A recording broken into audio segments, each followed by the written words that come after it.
I think the long-held zero interest rate policy for several years is totally decoupled from what real companies and consumers actually borrow at. And I think any move that's within any kind of range of contemplation that the Fed makes now or in the next few months is really not going to have much of effect.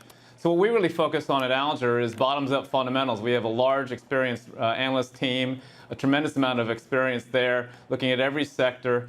And what we see is really a lot of vibrancy in the U.S. economy, a lot of opportunity within individual companies and their stocks, and in particular in this recent crisis, where indeed I think the fear of some kind of change, even though no one really knows what event it will be, what magnitude it will be, I think is actually creating the conditions for a significant rally after and into 2016. Yeah, look, I certainly respect your point of view. I just wonder if the market, and no one thinks, life as we know it is going to end if the Fed raises rates by a quarter point. But psychologically, it could have an impact. And just the mere fact that the easy money days are over. And that's not only from a borrowing standpoint, but from a sheer fact of closing your eyes and buying anything in the stock market and having it appreciate over a short or longer period of time.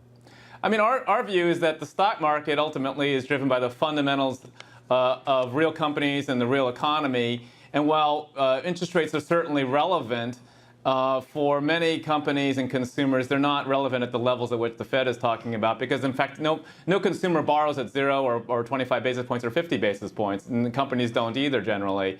I think there is one real effect, which would probably be in foreign currencies and maybe and of course in the bond market.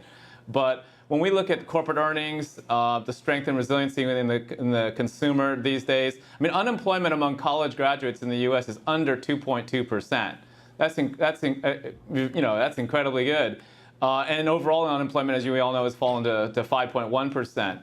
So we're really looking at a pretty strong environment and a very dynamic one within many sectors in which the U.S. leads: technology, healthcare, and even the consumer. We see a lot of vibrancy there, and it's ultimately the corporate earnings and revenues and profits that are going to drive the valuations of their stocks. And we don't see any indication that there's a massive bubble being created by the zero interest rate policy the last few years. So we look at a lot of opportunity. I want to be clear, too. You think the Fed is going to move tomorrow? I think they are going to move tomorrow, yeah. Yeah. Dan, it's good to see you. A little more than a week removed from the 9/11 anniversary. I'd be remiss if I didn't say we're all thinking of you once again this year. I wish you and your colleagues and your families the best.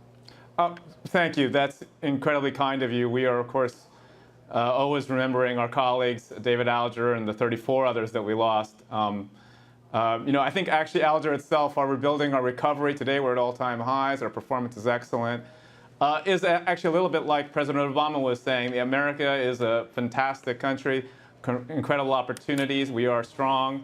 And when we look at the opportunities in the real world, just like our ability to recover, I think our U.S. economy and our leading companies are doing well and will continue to do well.